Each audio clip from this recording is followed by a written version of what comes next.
Now here we discuss about the cerebral hemisphere. So there are two cerebral hemispheres located in the cranial cavity.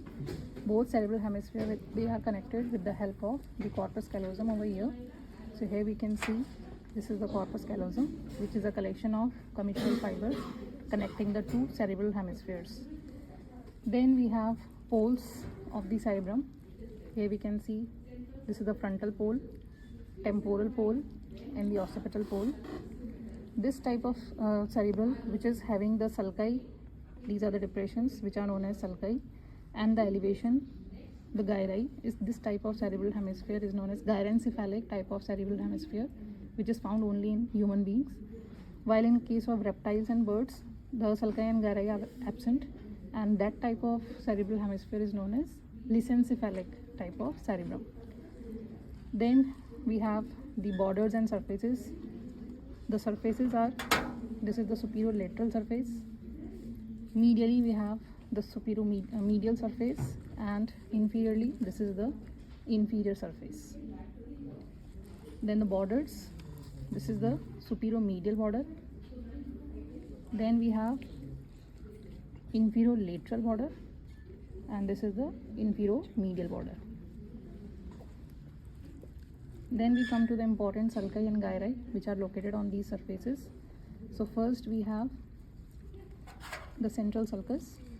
This is the central sulcus which is the longest and extending up to the medial surface. So this is the central sulcus of Ronaldo. Then we have the lateral sulcus. This is the lateral sulcus. It is having a stem which is on the inferior aspect. This is the stem over here. Then anterior horizontal ramus, anterior ascending ramus, and this is the posterior ramus of the lateral sulcus.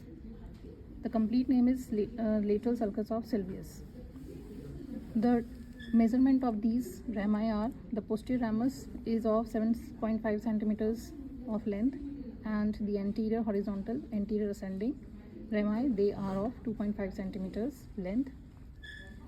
Then on the medial surface we have this parieto-occipital sulcus.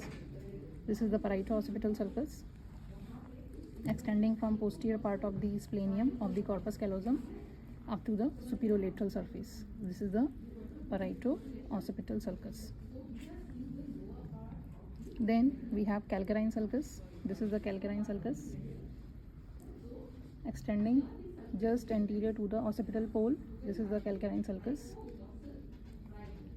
So these are the important sulci on the medial surface. Other one is the callosal sulcus. So this is the corpus callosum. So the sulcus which is lying just above it, this is the callosal sulcus. Then above it we have a gyri. This is your cingulate gyri, and the sulcus above it, this is the cingulate sulcus. This cingulate sulcus provides the rami. This is the posterior rami, and this is the anterior rami. Then the gyri, in between these two rami, this is the paracentral lobule. This paracentral lobule is concerned with the micturition and defecation centers. So micturition and defecation, they are controlled by this paracentral lobule. Then below the corpus callosum we will find this septum pellucidum, which is a fold of pia mater, and below it we have this fornix. Below that we have this thalamus, this oval shaped mass of grey matter. This is the thalamus, and these are the interthalamic adhesions which are connecting the thalami of both the sides. Then below that we have this sulci. This is hypothalamic sulcus, and below that further we have this area. This is known as hypothalamus. Then below the hypothalamus we will find this mammillary body.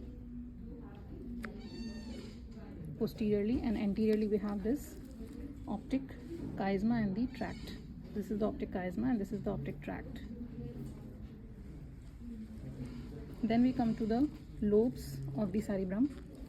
So cerebrum has the frontal lobe. This is the frontal lobe which is located anterior to the central sulcus. This is the central sulcus. So the lobe which is located anterior to the central sulcus, this is your frontal lobe. This frontal lobe is motor in function, And the important sulci in this lobe are, this is the superior frontal, this is the inferior frontal sulci. There are two sulci, that is why there are three gyrus: superior frontal gyrus, middle frontal gyrus, and this is the inferior frontal gyrus. Then in case of temporal lobe, this is the temporal lobe, which is located below the lateral sulcus. This is the lateral sulcus. Below that we have the temporal lobe. Temporal lobe possesses two sulci: superior temporal sulcus, and this is the inferior temporal sulcus. So there are three gyri: superior temporal gyri, middle temporal, and inferior temporal gyri. Then we come to the parietal lobe, the area which is located behind the central sulcus. This is the parietal lobe. This parietal lobe possesses only one sulcus. This is the intraparietal sulcus. The area above it, this is the superior parietal lobe, and this is the inferior parietal lobe. Then this is the occipital lobe. In the occipital lobe, we have this lateral sulcus. This is the lunate sulcus, this C shape, and this is the transverse sulcus. So these are the important sulci which is located in the occipital lobe. Then on the inferior surface of the cerebral hemisphere, we have this olfactory sulcus. This olfactory sulcus is lodging the olfactory bulb and the olfactory nerve. So this is the olfactory sulcus. Then in the orbital part, we have this capital H-shaped sulcus. This is known as orbital sulcus, and this is dividing the orbital surface into anterior, posterior, medial, and lateral gyri. Then in the inferior surface of the temporal lobe, we have medially the collateral sulcus, and laterally we have the occipitotemporal sulcus.